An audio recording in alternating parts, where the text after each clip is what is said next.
Seguimos poniendo la mañana en camino y con mucha alegría estamos en el 98.7 y para el este del país 92.5 FM Cielo de Punta del Este y para todo el planeta a través de nuestro canal YouTube La Mañana en Camino.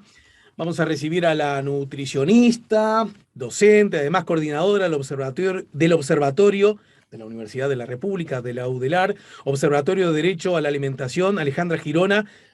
Nos ayuda a poner la mañana en camino. Hola Alejandra, buen día y bienvenida. Hola, gracias por la invitación. Primera vez. Sí, gracias por aceptarla. Primera vez. A ver, ¿cómo en el tránsito de la joven muchacha que aún sos, pero que seguramente fuiste más en algún tiempo, Ujú. ¿cómo se planteó ante tu horizonte la posibilidad de ser nutricionista? En realidad, yo creo que está vinculado a los procesos de infancia y de hambre, ¿no? Yo A vengo ver. de un barrio en donde clase obrera se complicaba el consumo de ¿De qué alimentos, barrio sos? de La Teja. Ajá. Y era en épocas complejas, ¿no? Y Sería quizás desnudar siempre. algo acerca de tu edad, pero ¿te animás a dar cierto contexto histórico de qué tiempo estamos hablando? Y estamos hablando yo nací en el 73 y 4 o 5 años después ya estaba escolarizada Ujú.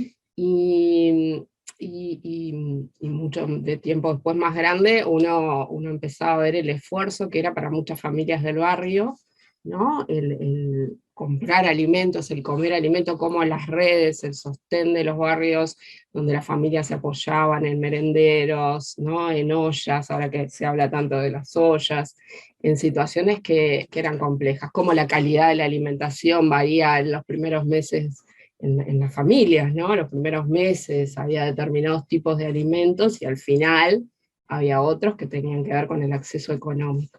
Primeros días del mes, eso quisiste Claro, decir. los Ah, primeros días del mes, perdón, era entiendo, una claro. diversidad importante, porque eran los meses, los días de cobro, Sí.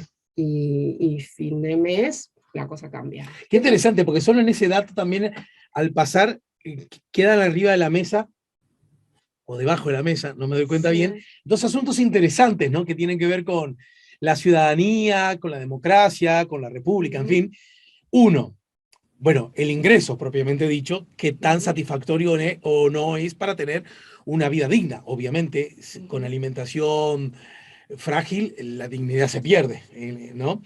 Pero además también, y esto implica, me cuesta manejarlo sin perder el eje, vos me tenés que ayudar, también cierta mirada un poco crítica acerca de cómo las personas somos capaces de distribuir nuestros recursos sin la lógica de que como ahora tengo, no pienso mucho, sin pensar en que dentro de 15 días no lo voy a tener. ¿Se entiende a lo que apunto? Sí. Esto parece reivindicar que no la podemos arreglar con malos salarios. La gente que me conoce sabe que no es ese mi trillo, pero aún quiero decir que también está en poder de uno saber, bueno, lo que yo tengo, cómo lo distribuyo de manera más eficiente, mejor y de mejor calidad, ¿no? Que también es un asunto que Sí, se puede aprender lo que o no. pasa que cuando tenés poco es difícil distribuir en 30 días.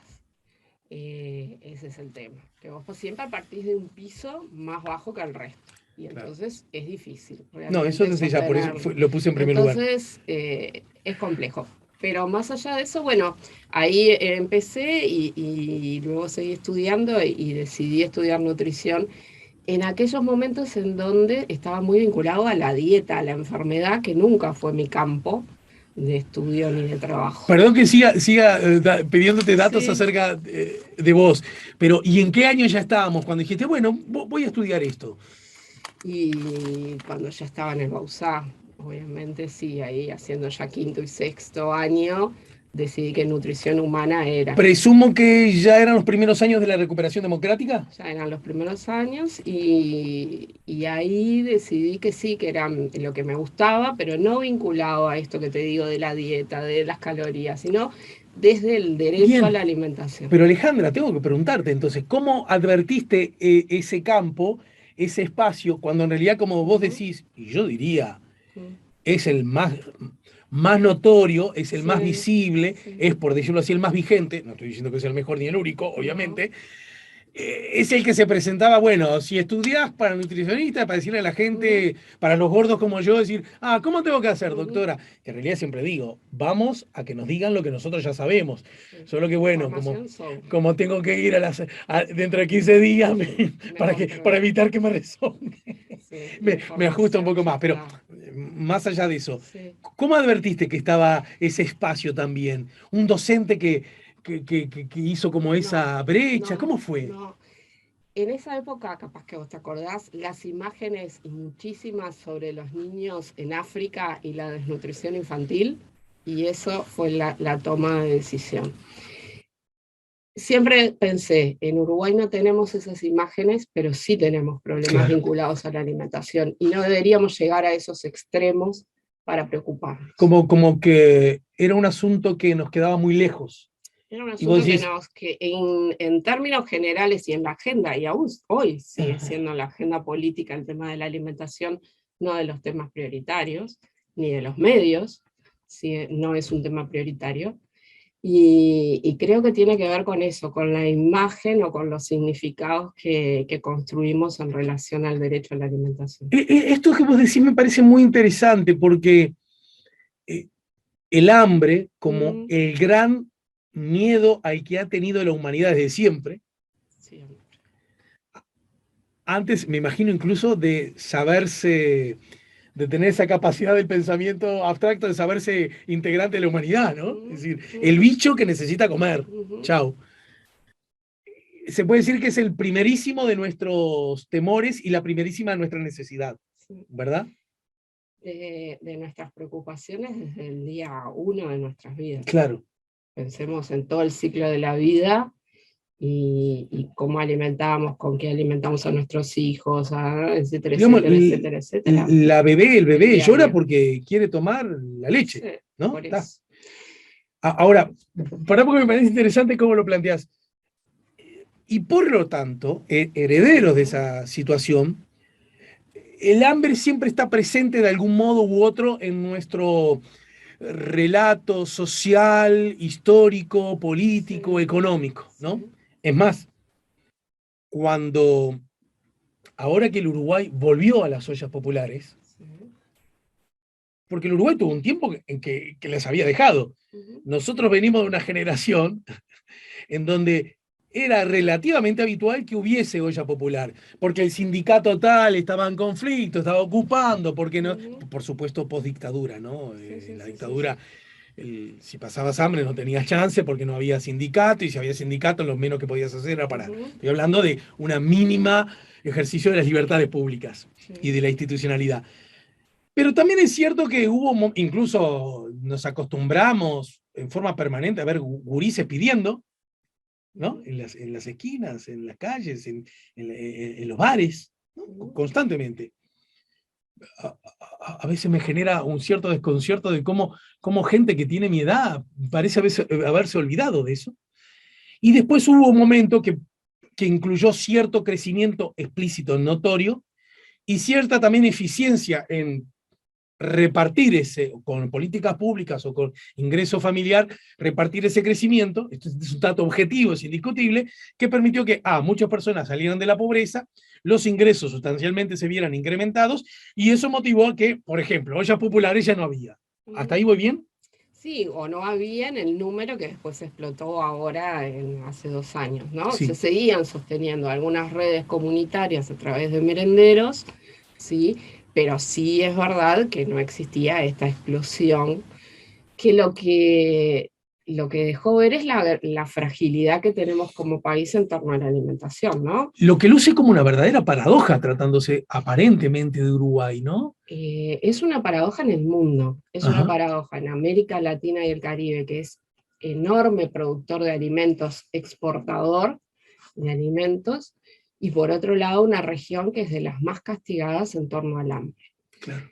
Entonces, y en el Uruguay vivimos también. en el continente más desigual de la Tierra, ¿no? Y seguramente eso dialoga con lo otro, más ¿no? desigual, es donde la concentración de la pobreza es enorme, y en donde la desnutrición en varios países son de cifras escandalosas, pero que sin embargo nos acostumbramos a vivir con esta situación, ¿no? Pero a esto quiero llegar. Uruguay entonces que volvió, digamos, a las, como signo lo digo nada más, Sí. ollas populares, a veces incluso en el discurso político de quienes ahora están en la oposición, se dice, señores, porque el hambre que pasa mucha gente, y como respuesta, esto me parece unas discusiones surrealistas, ¿no? Dice, no, hambre es, como dijo la senadora Bianchi en un momento, es comer la papa de a puchitos mientras se va cocinando, algo así como una disputa, decir, no, se puede estar un poquito peor todavía, ¿no? Es como aquel que dice, no, para que este todavía aguanta un poco más, ¿no? Qué loco, qué absurdo.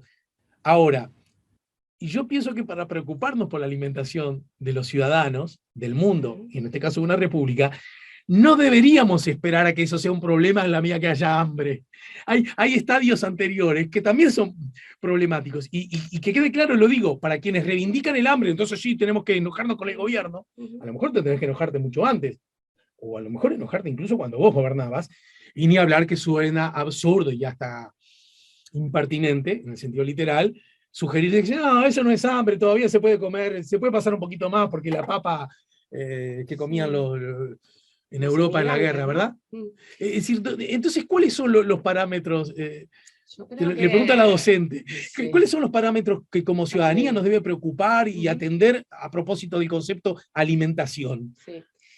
Dos cosas. Una es que lo que decíamos hoy, la alimentación forma parte de nuestras vidas desde el momento cero, ¿no? Y eso también hace que hablemos todos sobre alimentación, ¿no? Y ahí es complicado, primero. Lo segundo, tenemos una mirada muy biologicista de la alimentación. Esto de que sí es necesario para estar vivos, para reproducirnos, para crecer, desarrollarnos, y sí es verdad. Pero también el alimento tiene que ver con otras cuestiones vinculadas al poder, tiene que ver con la historia, tiene que ver con millones de cuestiones culturales, sociales, políticas, que pocas veces nos sentamos a discutir.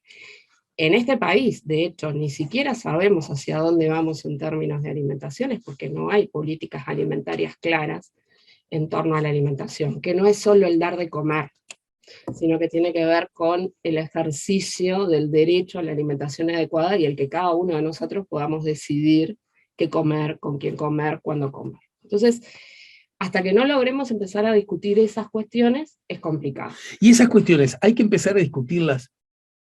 ¿Hay que retomar esa discusión o es que nunca las hemos tenido? Nunca, vaya la imagen, nunca han estado arriba de la mesa. Mirá, yo te voy a contar una anécdota. Nosotros, previo a las elecciones anteriores, llamamos a todos los partidos. ¿Nosotros quiénes somos? El Observatorio del Derecho a la Alimentación, ¿no? Para tener un encuentro de discusión sobre hacia dónde iba el tema de la alimentación en el país. Invitamos a los partidos más importantes, por decirlo de alguna manera, en nuestro país.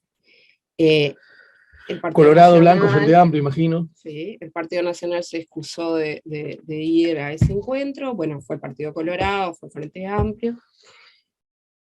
En la agenda de cualquiera de los partidos, el tema de la alimentación estaba desarrollado en el Frente Amplio, con algunas cuestiones a discutir, pero bueno, por lo menos estaba presente, y después en el resto no.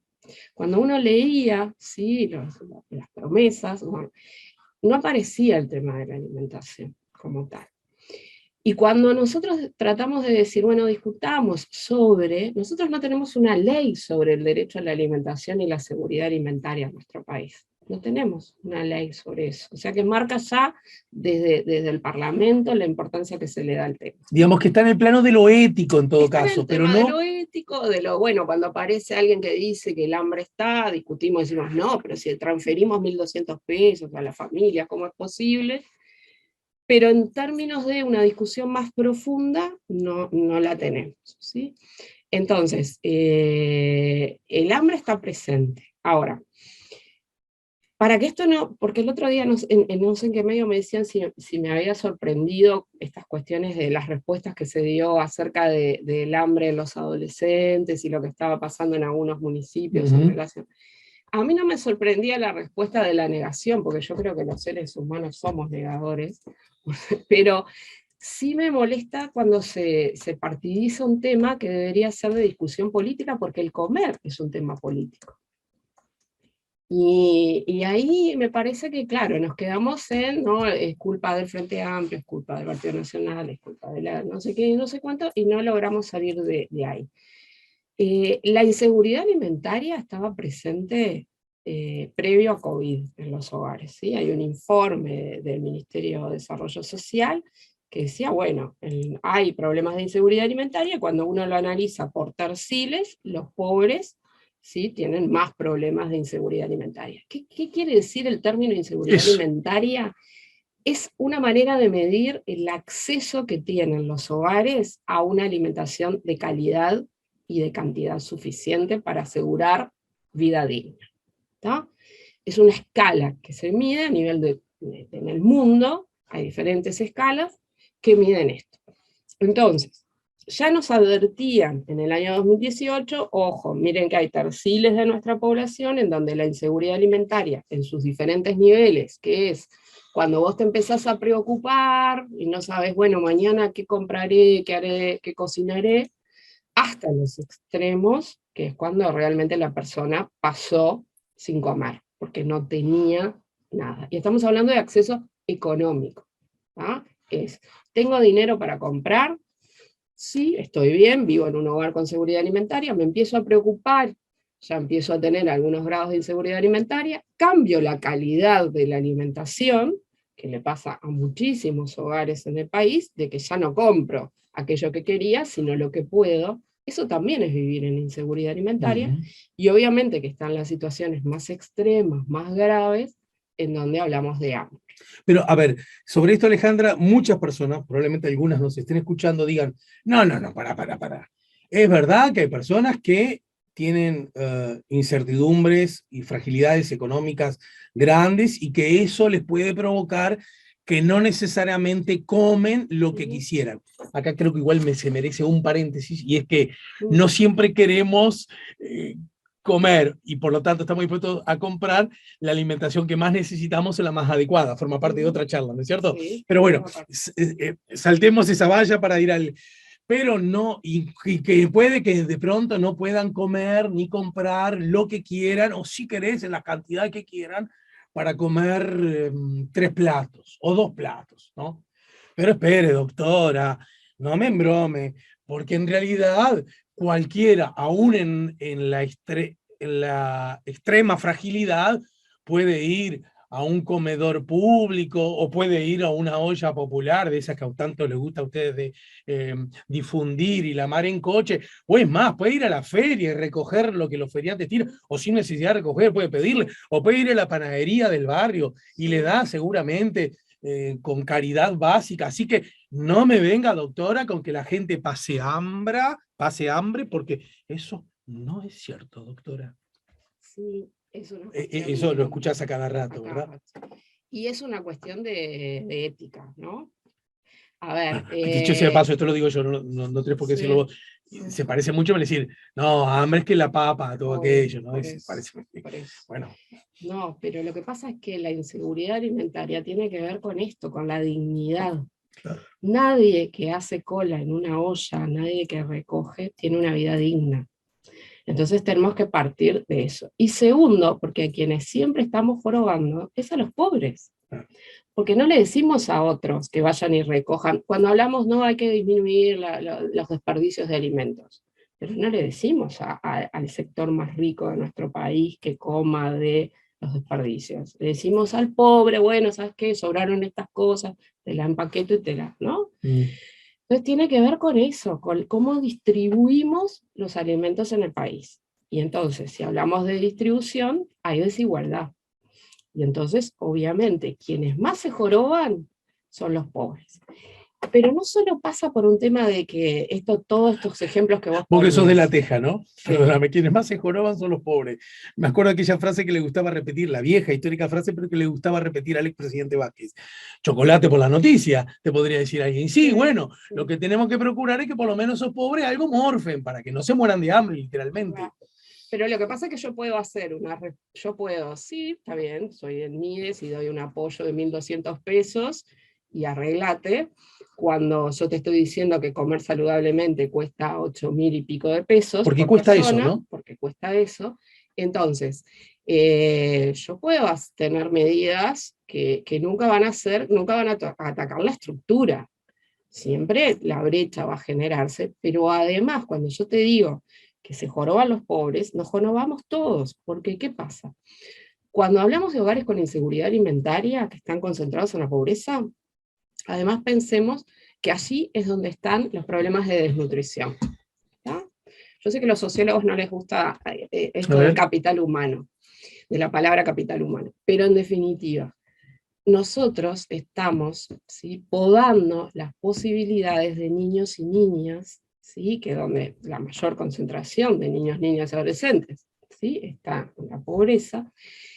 Cuando yo hablo de inseguridad alimentaria, cuando hablo de que ya no tengo determinados nutrientes, estoy vinculándolo al crecimiento y desarrollo infantil, ¿sí?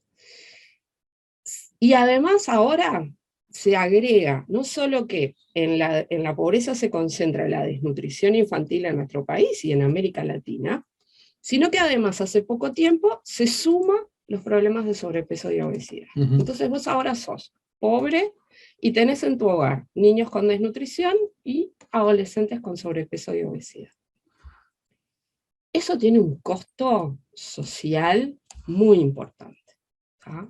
Tiene un costo elevadísimo. Pensémonos en aspectos de la salud pública. Entonces, la alimentación tiene que ver también con esto, ¿sí? Cuando no debería sorprenderme que los scores educativos sean mejores en determinados extractos sociales que en otros, porque la alimentación tiene que ver los 2 primeros años de vida con muchos de los nutrientes esenciales que se colocan en el cerebro y que nos permiten un desarrollo óptimo para después rendir en la escuela, rendir en el liceo y rendir después en el trabajo. Entonces, se va generando este círculo perverso de pobreza, desnutrición, malnutrición por exceso, en el cual es muy difícil salir. La alimentación cobra un papel sumamente importante, al igual que si no tengo vivienda digna, si no tengo agua o saneamiento, ¿tá? Entonces, imaginemos a los seres humanos que tenemos un genoma sumamente importante, esto de hereditario, que hace que, bueno, que vos seas bajito, y de ojos marrones. ¿Tenías que decirlo? Claro, y yo también, y que vos seas de ojos marrones, y yo esto, lo otro. ¿Tá? Tenemos ese genoma que es sumamente importante. Pero si ese genoma no es lo mismo, si yo nazco en piso de tierra, y no sé si mañana voy a poder comer, y el frío me entra por todos lados, sí, si tengo un cuarto calentito, un mimo, una caricia. Entonces, esas cuestiones que hacen al desarrollo humano, bueno, la alimentación juega un papel fundamental ahí. Pero junto con otras cuestiones. Perdón, ¿no? Alejandra, obviamente. Sabes que lo que menos quiero es minimizar tu conocimiento adquirido y la difusión del mismo. Pero para pelear, solo para jugar, ¿no? Sí. Pero pará, esto que acabas de decir lo sabe todo el mundo. Lo sabe todo el mundo. Y entonces... Y lo que pasa es que hay intereses fundamentales en esto, ¿no? Me refiero a cuestiones, y capaz que es mejor que esto se quede así para distribuir mejor, o distribuir en quienes, como dirían, concentramos la riqueza, ¿no? El alimento es un commodity, ¿no? Importantísimo, donde hay mucha gente que hace mucho dinero y en donde no le interesa la distribución. Bueno, pero a ver, en la lógica, cito como fuente al presidente electo de Colombia, que decía, bueno, a propósito de cada vez que en nuestros países gana alguien que no es de derecha, nos hemos acostumbrado a eso, ¿verdad? Sí. El establishment tiene dudas acerca de qué tan demócrata podrá ser, ¿no?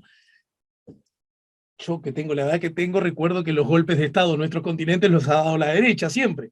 Lo que no significa que haya gobiernos que se autodefinen de izquierda, que tienen problemas con el autoritarismo y la democracia. A mí no me duelen prendas, pero sugerir que los pocos demócratas en el continente son de izquierda, por lo menos es injusto y exagerado. Pero ¿por qué digo esto? No viene de la nada. Este hombre dice... Bueno, lo que nosotros, en el marco de la respuesta a ese supuesto riesgo, dice, a propósito del capitalismo, del socialismo, dice, bueno, no, lo que vamos a tener que tratar en Colombia es que vengan ciertas formas de capitalismo, porque estamos viviendo casi en el feudalismo desde algunas perspectivas culturales y económicas, ¿no? Pregunto, desde la lógica, me apoyo en eso, para decir, desde la lógica estrictamente capitalista, lo que sería buenísimo para el sistema es que todo el mundo tuviera buena capacidad de compra. Bueno, ponerle que no todo el mundo pueda comprar el mejor aceite de oliva de la primera prensada de la mejor región de Italia. Bueno, pero un buen, honorable y respetable calidad básica de aceite, sí. Y ahí sería ganar todo. Bueno, vos andas en la Ferrari, yo ando en el Fitito, pero todos andamos en algo. Desde esa lógica alimentaria. ¿Qué pasa con el alimento? No pasa. Bueno, no pasa, porque además, cuando yo tengo 1.200 pesos, vos me decís, hoy algo trajiste, bueno, pero también lo que comprás, ¿no? Esto de la responsabilidad individual, de qué elijo cuando compro. En el almacén del barrio está lleno de productos, los llamados productos ultraprocesados, ricos en grasa, en azúcar, que enferman, y que son baratos. O sea, ya no solo que no alimentan, enferman. Enferman. Enferman y están y además están paradójicamente muy baratos. Entonces, ¿qué voy a hacer yo? Y sí, voy a acceder a esos alimentos, porque cuando voy a querer comprar carne, está a 400 pesos el kilo. No, y además porque yo pienso, ¿no? Jovencísimas madres, jóvenes padres, tratando de alimentar a sus hijos, medio que a intuición y a los ponchazos. Los nenes no siempre quieren morfar todo lo que los papás le queremos dar, y si me agarra algo que me lo come con gusto y con alegría, y me salió más barato, y encima es rico. Tengo un mercado que me dice que si yo le doy determinadas cosas, mi hijo va a crecer, y por supuesto que yo quiero que crezca igual que el resto de los que me muestra la publicidad. Por supuesto que lo voy a comprar. Pero además hay algo más básico, Alejandro. Para cocinar se necesita tener una cocina, y cuando yo vivo en una vivienda donde tengo la cama, el baño afuera, ¿sí? Tengo que caminar hasta la esquina para traer agua, yo no le puedo hablar de responsabilidad individual a esa mujer que compra un producto ultraprocesado. Claro. ¿Ah? Hace lo que puede con lo que tiene.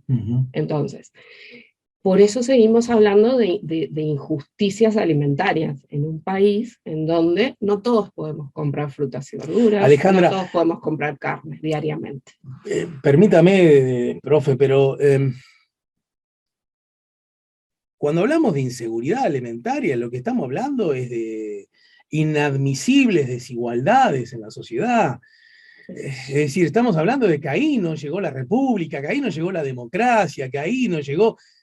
yo no hablo de partido único, de medios de producción en manos de los obreros, no hablo de revolución socialista, hablo de las mínimas bases dignas, que a propósito, acá me tenés que ayudar, Alejandra, en otras naciones, en otros contextos, en otras latitudes, ya no lo han alcanzado, ¿verdad? Porque si pienso, yo qué sé, en muchos otros lugares, pero pienso en general en los países de Europa, esas cosas ya están resueltas, ¿no es cierto? Y ahí existe la plata. Problemas vinculados a la alimentación. Seguramente. Pero estas cuestiones que parece inadmisible que sigamos discutiendo sobre el hambre, están presentes porque no le damos a todos las mismas oportunidades, y que tiene que ver con los ingresos, ¿sí? Cuando se presenta la semana pasada la canasta básica alimentaria nutricional, así es. ¿sí? Esta canasta que lo que busca es decir, bueno, perfecto, todos tenemos, según la normativa, deberíamos consumir todos los días leche, frutas y verduras, carnes, todos los grupos, para tener una vida sana, saludable, etcétera, etcétera. ¿Ah? Que no es el costo de una canasta básica de la que se define pobreza o indigencia del INE. Esto es una canasta básica alimentaria nutricional que parte de lo que vos deberías, de acuerdo a tus requerimientos, ¿sí?, consumir diariamente. ¿Tá? Cuando se calcula, ¿sí?, para el Uruguay, para los mayores de 2 años, da 8.255 pesos por mes, lo cual equivale... Esto está actualizado, ¿no? Esto está actualizado. A mayo 2022, 8.255. ¿Por persona? Por persona. Pongamos un hogar, 3 personas, en el Uruguay, 24.765 pesos. Deberíamos necesitar por mes 25.000 pesos en ese... solo para alimentarnos adecuadamente, digamos. Adecuadamente, saludablemente, como dice el Ministerio de Salud Pública, que vos consumás leche, carne, ¿verdad? Y que cubras no solo calorías, como siempre lo hablamos con los estudiantes, yo puedo cubrir mis calorías comiendo caramelo y mate con azúcar. Claro. Eso no tiene nada que ver con el derecho a una alimentación adecuada. Entonces, si vos pensás que tengas leche, carne variada, que incluya pollo, pescado, ¿no? Todas las verduras, Frutas, las verduras, claro. frutas, cereales, el aceite, sin lujo, sin comer afuera, ¿no? La materia prima para vos poder cocinar. No, no, no me incluiste el salmón ahí, por No te ejemplo. incluí nada que sea, ni Y nada la que carne no no es lomo, forme, probablemente. no, y nada que, nada, no está incluido nada que no forme parte de los hábitos de alimentación de los uruguayos, no Bien, pongo bien. palta. ¿Tá? Sí. Entonces, Aunque cada vez más ahí, cada ¿no? vez más, pero ponele, no Sí, está bien, forma está parte bien. de nuestros hábitos, ¿no? Lo importa, pero de nuestros hábitos, entonces yo calculo todo eso y da estos 8.255 pesos. Entonces, Bueno, cuando hay uno muchos de nuestros piensa, compatriotas que están inmensamente lejos de esa. ¿cuánto es el salario mínimo nacional? ¿No? Esto no incluye, además, todo el resto de las cosas que necesitas, ¿no? Ni gas, ni nada para cocinar, ni el transporte, si tenés que ir a comprar, etcétera, etcétera. Es solo materia prima, alimento, Ajá. sin incluir gas o con lo que cocines. ¿Sí? O sea, lo que contabas, hay gente que no tiene ni el espacio para poner la cocina y obviamente ni la cocina propiamente dicha. Sin Eso, contar eso. eso, sin contar nada de lo que necesites el resto. Entonces, pensemos esto en términos de salario mínimo nacional, ¿no? Pensá que además vos tenés que alquilar o gastar en otras cosas. ¿Cuánto necesitamos? Entonces, este costo es el que deberíamos los trabajadores tenerlos en cuenta a la hora de pelear por nuestros salarios, porque que yo te esté diciendo que 25.000 pesos en un hogar de 3 personas solo se lo va a llevar la compra de alimentos, es mucho, Ujú. es mucho. Y entonces, más allá, a ver, parado frente a esta realidad, bueno, ¿qué nos queda por hacer? Porque alguien podría decir, bueno, aumentemos los sueldos, ¿no? ¿No? La histórica reivindicación de ganar mejor, de sueldos más dignos, para justamente desarrollar vidas con mayor dignidad. Y alguien podría decir, pero bueno, el riesgo, lo digo porque cada tanto se plantea cuando las transferencias directas del Estado o los apoyos que históricamente ha dado el Estado, quien esto dice, Sí. siento la necesidad de decirlo, que toda la vida se atendió en asignaciones familiares y que mis padres cobraron asignaciones familiares. Y yo recuerdo que una hija de un amigo de mi padre recibía la asignación familiar, ella, la niña, era como una especie de mesada. Cuando Sí. yo escuché eso, es como que escuché que de Saturno estaban bajando las naves. ¿Cómo que un niño pudiese recibir plata de la asignación familiar? Me acuerdo de ese amigo que dice, no, yo la asignación familiar se lo doy a Leticia, porque no sé qué, no sé cuánto, ¿no? Y yo me acuerdo que una vez que encontré 5.000 pesos en la calle, Sí. se los di y mi vieja pudo pagar algo en el almacén ese día, porque yo los encontré en la calle, en la ciudad vieja, me acuerdo todavía. 5.000 pesos era bastante, ¿eh? Era mucho. Era bastante. 5.000 pesos o 5 pesos, ahora estoy medio confundido porque somos de la generación que cada tanto le sacábamos cero, le poníamos Sí. cero, ¿no? Bueno, lo que te quiero decir ¿es a través del dinero o es a través de que alguien pudiese ir y recoger de alguna agencia del Estado o privada o como fuere, la certeza de que yo puedo recibir los alimentos que realmente necesito? Para las transferencias monetarias, y eso sería para Sí, claro. otro, muestran que sí sirven en términos en los hogares como una ayuda. Nadie puede pensar que va a sostener la vida con una transferencia de 1.200 pesos o Bueno, 1.400. mucho Esta menos locura, después de este ¿tá? dato. La locura de que, me acuerdo que no, pero a los pobres les damos plata y hacen lo que quieren. No, o sea, no pensemos que las transferencias le cambian la vida a muchos, sí, son una ayuda importante para muchos hogares que no tienen nada, ¿no? Eso por un lado. Hay una experiencia cercana, hambre cero en Brasil, ¿ah? Que logró en poco tiempo, el otro día lo conversábamos en la presentación de estos datos, logró revertir situaciones muy graves vinculadas a la inseguridad alimentaria y el hambre, ¿no?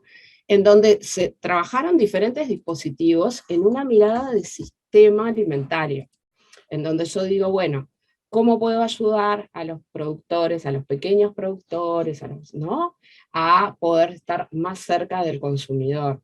¿sí? Esto de los circuitos cortos, en donde no haya en el medio algo que aumente más los precios de vegetales y frutas, por ejemplo, ¿no? Sí hubo transferencias, pero hubo cambios con una mirada del sistema alimentario que dijo, bueno, veamos cómo podemos mejorar la producción, la distribución y el consumo y los entornos de alimentación de las personas. Hasta que no logremos pensar en eso, en cambios mucho más de visión de sistema, los Objetivos de Desarrollo Sostenible 2030, a los cuales Uruguay adhiere, su meta 12 es mejorar la malnutrición y combatir el hambre, son ideas preciosas a las cuales asumimos, pero que si no logramos, fíjate, 2030 es ahora. Ahora no más. Entonces, cuando organicemos el Mundial. Entonces, pensar en esto, en términos de sistema alimentario. Entonces, hay un montón de otras cuestiones que tienen que ver, bueno, en Brasil se empezaron a generar restaurantes colectivos, ¿sí? En donde no hablábamos ya de comedores, donde no se habló sino de restaurantes populares, en donde había muchos, estaban ubicados en muchos lugares, en donde la población tenía acceso, no solo el que está pasando hambre, sino el que hoy está laburando, trabajando en la obra, sale, entra, subvencionado por el Estado, con un pequeño ticket, compraba ahí una alimentación balanceada, etcétera, etcétera. Hay ollas comunitarias, hay un montón de otras cosas que se pueden generar que generan dignidad, que generan cambios que no tienen que ver con me da lo que sobra. Alejandra, estamos hablando de conceptos muy esenciales, muy valiosos. No obstante, me gustaría que le pudiéramos visualizarlo un poquito más, y por qué no, para dar, aunque sea mínimamente, una especie de ayuda bien visible. Quiero decir, ¿de qué hablamos cuando hablamos de canasta básica alimentaria nutricional? ¿De qué productos estamos hablando? Porque a lo mejor yo, acá sí, me muestro, y de pronto yo mismo, que seguro que tengo mejor, y vos también, capacidad de compra que estos compatriotas nuestros, que son padres, que son hijos, que son hermanos, que son sobrinos, que son abuelos, de pronto tampoco gozamos del conocimiento tan preciso acerca de... ¿Se entiende? Quiero decir, nosotros pronto tenemos el dinero, pero no sé si nos alimentamos mejor, ¿verdad? ¿De qué hablamos cuando hablamos de los productos que integran la canasta básica alimentaria? Esta canasta es lo que te decía, vos tenés que pensar no solo en términos de calorías, sino que tengas todos los nutrientes necesarios para tener una vida lo más saludable posible, ¿no? Pensando que los alimentos no son mágicos, ¿no? Pero en términos generales vos decís, bueno, tengo que tener lácteos todos los días, y todos los adultos, o todas las personas mayores de 2 años, deberían poder acceder a un promedio de 600 centímetros cúbicos, 500, medio litro de leche, ¿tá? O yogur, o lo que fuera. Eso es lo mínimo para cubrir todas tus necesidades, que no solo energía, que tiene que ver con esos micronutrientes que yo te decía, famosos, que hacen a la vida y al desarrollo y a cómo nos va a ir en la vida. No quiero sacarte del trillo, pero tirame un titular, ¿eh? Un titular. ¿Y qué pasa con esas miradas que de alguna manera ya no solo no reivindican los lácteos, sino que además dicen que hasta podrían hacernos daño? ¿Tenés algún dato que me ayude? La evidencia hasta ahora no dice que no debamos consumir. Una cosa es en el Uruguay de la vaca, ¿no? Yo lo veo porque además yo trabajo en primer nivel de atención, o sea que digo esto porque también muchas veces se nos dicen, desde el observatorio, desde el escritorio. No, desde el escritorio sí, pero también desde lo que vemos en el día a día. No hay nada, ninguna evidencia que diga que no hay que consumir lácteos todos los días, ¿no? Bueno. Entonces, después tenés carne, ¿no? Decís, bueno, por lo menos todos los días o la mayor parte de la semana debería tener una porción de carne. No estamos hablando de 500 gramos de carne, estamos hablando de que todos los días 200 gramos, 150 gramos de carne deberías poder comer. 200 gramos, que no es la famosa tamaño de la palma de la mano. Palma abierta, cerrada, depende, ¿no? Estamos hablando de gente sana, además. Esta canasta está hecha para gente sana. Y no solo hablamos de vaca, ¿no?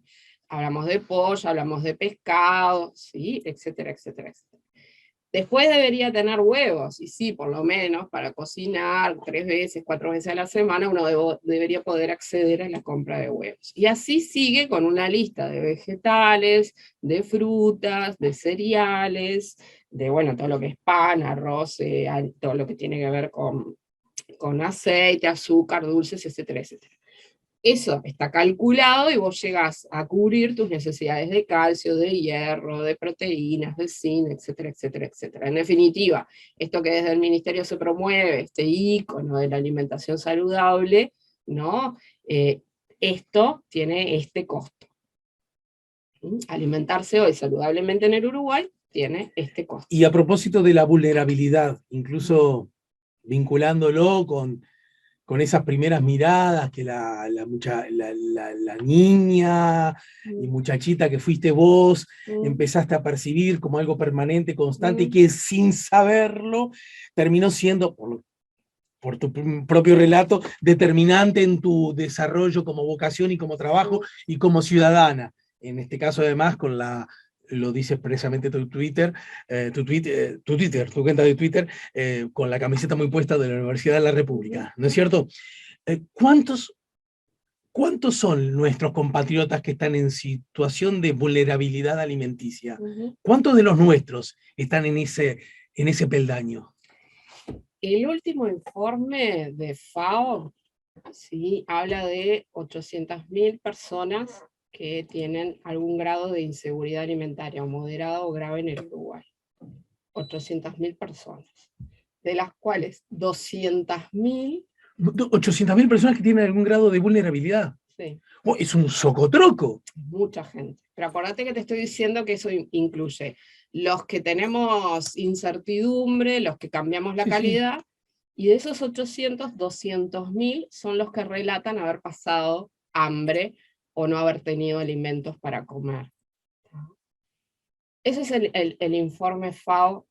¿Ese informe es de? Ese sale este año con datos 2021. Ajá.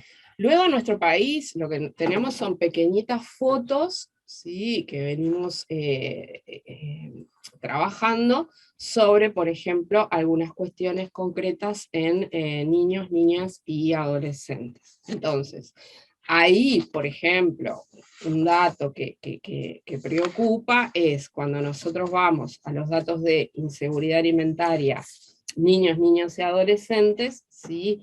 Este es un reporte 2021, UNICEF, yo coordino el núcleo de alimentación y bienestar, además con un compañero, con Gastón Ares, tenemos este núcleo que está vinculado a entender los problemas del comportamiento alimentario en el Uruguay. Hicimos un estudio para UNICEF y nos dio que el 17% de los niños y adolescentes del país vivían en hogares con inseguridad alimentaria, ¿no? Luego hicimos un estudio vinculado a adolescentes escolarizados en Montevideo y nos dio que vivían en hogares que los adolescentes, sus hogares, tenían alrededor de un 24% de inseguridad alimentaria. ¿Ese es el dato que dice que la situación más complicada está en el municipio F, por ejemplo? Ese. Pero cuando vos eso lo mirás, ¿qué pasa entre los escolarizados en lo privado y en lo público? En lo público la inseguridad alimentaria trepa al 43%. ¿Sí? O sea, los chiquilines, los muchachos que van a la educación pública, vienen de hogares con situaciones de inseguridad alimentaria muy graves, muy importantes. Ese dato en sí mismo, yo siento que no me asombra tanto, quiero decir, no el volumen, sino la lógica. Sí, yo puedo presumir que nuestros niños y nuestros adolescentes con mayor vulnerabilidad alimentaria son aquellos que sus padres, sus familias no le pagan una educación privada, ¿no? Pero en nuestro país los adolescentes no tienen un programa de alimentación adolescente, como lo tienen los escolares. Nosotros en nuestro país asumimos que un gurí sale de sexto, pasa primero, y ya tiene dónde comer, ya solucionó. Eso que, pero ¿no? Esa es una, otra vez, ¿no? Esa no es, perdóneme, profesora, esa no es una obviedad muy grande, no, reproche en eso, quiero decir, ¿por qué si entendemos que es necesario que un gurí de 11 o 12 años, en qué momento del año haya nacido, en la escuela, tenga que tener la posibilidad de alimentarse todos los días en el comedor escolar, porque ese mismo niño 3 meses después, cuando empieza la clase en el primero del liceo, entendemos que esa necesidad ya no la tiene. ¿Y de dónde viene esa lógica? Es una cosa que me... Yo creo que viene de dónde queremos, en dónde queremos poner el presupuesto, ¿no? A dónde queremos invertir como país. Y estas cosas creo que no las logramos entender.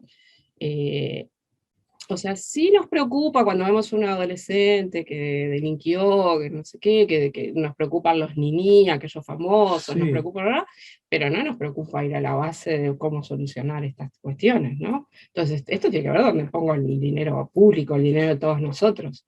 Digo, es una obviedad, pero a nadie se dice, bueno, pero ahora Alejandra, déjame tranquilo, es una presupuesto. obviedad, ¿no? Es decir, que si hay un niño de 12 años que lo necesita, tener un doctorado, a los 13 lo necesita. y no necesitas tener un doctorado ni un postdoctorado para esto. Pero bueno, tiene que ver con las lógicas de en dónde invertimos como país. Pero acá es donde, bueno, eso es un tema que excede en cuanto al objetivo de esta charla, es donde también entramos en la medida que las cosas se insiste mucho sobre la lógica de que las personas hablan, discuten y piensan en relación a lo que los medios de comunicación, un asunto sobre el cual hay nuevos y renovadas discusiones, porque hay otros medios de comunicación, redes sociales que están presentes, pero lo importante siempre es, se insiste mucho de que la gente habla sobre los que los medios de comunicación quieren que se hable, y desde el lugar que quieren que se hable, ¿no?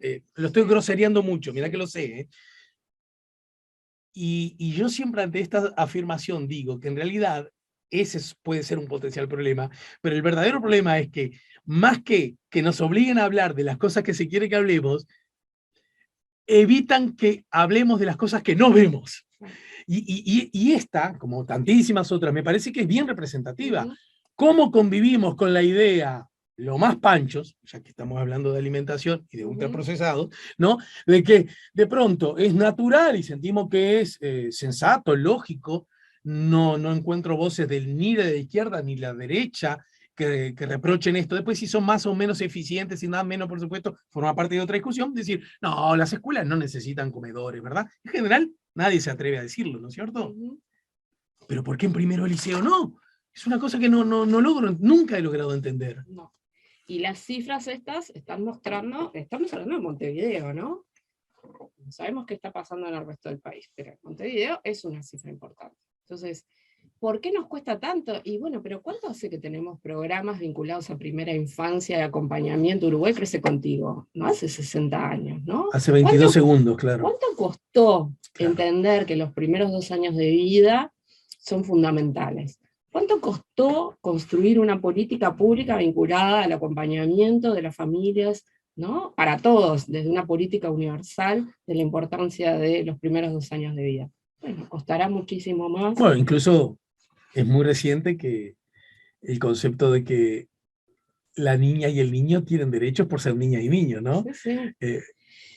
Pero bueno, necesitamos que viniera Bachelet en aquel momento a decirnos, esta es la mejor inversión, acá tienen que poner, acá tienen 2 cerebros, uno desnutrido, otro no desnutrido, miren, vean las diferencias, esto es lo que ocurre en los primeros 2 años de vida y es irreversible.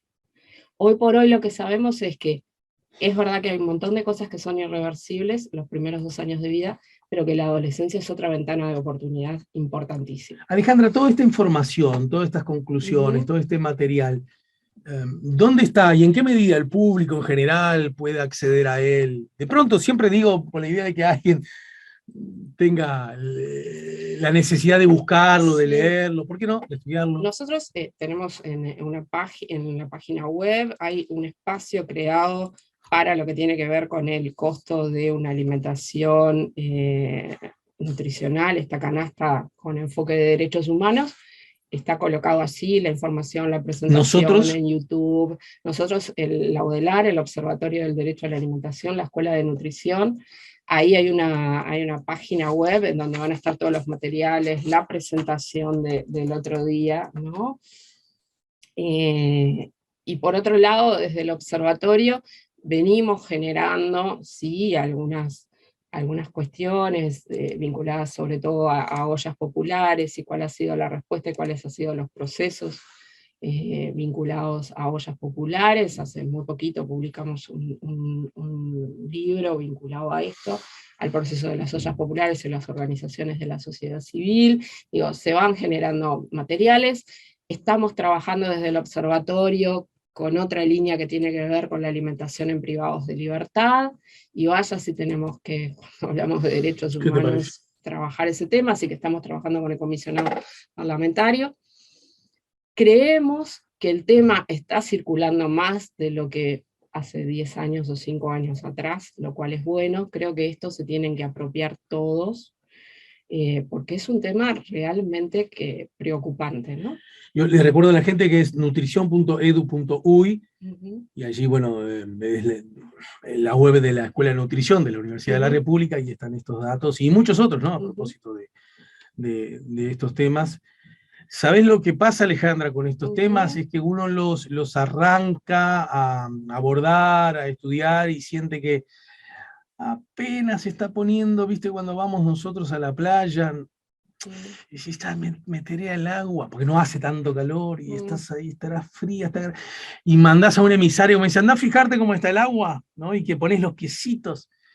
No está tan fría, bueno, y allá va, uy, está helada, entonces esperas un poquito más a agarrar calor. Bueno, me parece que recién estamos poniendo los piecitos en el agua para saber si nos mandamos para adentro, pero vamos a tener que navegar. Así que más temprano que tarde, seguramente te invitaremos a que nos ayudes a poner la mañana en camino, ¿sí? Vale, muchas gracias. Y sí, yo creo que los medios, si bien yo creo que son constructores de política, me parece que está bueno empezar a discutir hacia dónde vamos, qué producimos, cuán amigables somos con la tierra, qué producimos, qué exportamos, por qué exportamos lo que exportamos, por qué tenemos que ahora traer vacas desde Brasil. Digo, me parece que carne desde Brasil, digo, me parece que eso hace, ¿no? a los temas de alimentación en nuestro país, que no es nada menor. ¿Cuánto hace que están en el edificio nuevo ahí frente al estadio? Y hará unos, no sé si 5 años. Hermoso edificio, de puertas abiertas. ¿Está lindo el edificio? Es precioso, y la idea es eso. Pues está el Cudima ahí, hay como un montón de cosas lindas, ¿no? Muy lindo, súper cuidado, súper amigable, y que tenemos el espíritu de que sea esto, un hoguelar a puertas abiertas, ¿no? En donde se junte quien se tenga que juntar. ¿Y sabés qué cosa observo también? Esto forma parte de otra charla, pero está con fuertes vasos comunicantes, que son edificios, casas, construcciones bellas. Sí. Y la belleza, la estética, forma parte de la calidad de vida y de la dignidad también, ¿no? Sí, y como trabajadores ni te digo. Y de algún modo generar la idea que lo público no tiene por qué ser bello, ¿verdad? Y que puede ser cualquier silla y cualquier escritorio y cualquier... eso es algo que ojalá estemos dispuestos a revertirlo, ¿no? Porque es nuestra casa, es lo que es de todos, ¿no? Y estos edificios necesitan presupuesto para sostenerse, ¿no? Claro. Necesitan presupuesto para mantener docentes. ¿Y cómo es la cafetería? La cantina, la cafetería del lugar. La cafetería es una cafetería saludable que se inauguró hace unos días. Ah, mira. No sé si alguien te pasó la data. No, sí, lo tiré de intuición, bien de gordito. Se inauguró hace una semana, y que tiene la política de no tener productos ultraprocesados. Pero mirá, así que purita casualidad. De tener fruta accesible, de tener, bueno, obviamente café, té, lo que, ¿no? Sí. Y alimentos que, bueno, que no le hagan el favor a grandes Mi esposa Lorena insiste mucho en que, con un axioma, a ver si es adecuado lo que ella dice en casa. El alimento, cualquiera sea, cuanto más procesado es, menor calidad tiene.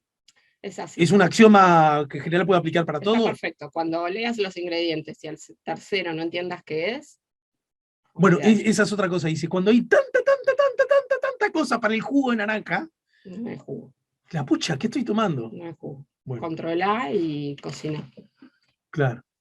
Bueno, gracias, Alejandra. No, Alejandra Girona. Gracias. ¿Cuál es tu segundo apellido? Gamarra. Mirá, jeje. Nada, es una pavada, pero sí, no siempre tiene uno o dos apellidos que empiecen con la misma letra, ¿no? ¿Y solo tenés ese nombre, Alejandra? No, María Alejandra. María Alejandra. Pero nunca el María estuvo muy presente. No mucho. Bueno. ¿Y sos de La Teja? De La ¿Y sos hincha de Progreso? obviamente. Ah, bueno. Pensé que como viniste de azul estaba así, media vestida de Liverpool también era de la No, misma. no, Pero no. bueno, somos del barrio igual. Gracias. Del barrio de cuadro de fútbol, quiero decir, ¿no? Sí, igual viste que Belvedere y La Tejada ¿Qué no son pasa? iguales, son ¿Eh? diferentes. No conozco tanto porque yo soy un hincha de Liverpool foráneo. Claro, Vengo de la curva de industria, vengo de sí, lejos. sí. Entonces, cada vez que voy, mucha gente me ha dicho, porque por mi trabajo hay gente que me conoce un poco más y además porque tengo muchas deudas. Pero en realidad, ¿verdad? Entonces, sí, yo me acuerdo cuando tu viejo te llevaba a la plaza de deporte ahí debajo del viaducto. Sí, ¿No? claro. Y no, no, nosotros somos de allá del cilindro Nada que municipal, ver. nada que ver, no, no, seguro que sería otro gordito Otro, Gil, pero otro bueno, hincha. bueno, gracias Bueno, Alejandra, no, otra vez. gracias. Gracias. Lo dicho, la docente, investigadora, nutricionista de profesión y coordinadora del Observatorio del Derecho a la Alimentación de la Universidad de la República, de la Escuela de Nutrición, nos acaba de ayudar a poner la mañana en camino. No se olviden de suscribirse. Alejandra, te lo pido explícitamente, suscríbete a Sí, nuestro canal YouTube, ¿de acuerdo? perfecto, lo voy a hacer. Y transmití la voz ahí en la cafetería saludable que tienen, ¿sí? Perfecto, lo voy a Para que hacer. se sumen a nuestro canal YouTube La Mañana en Camino, 16 temporadas. Nos importan las ideas.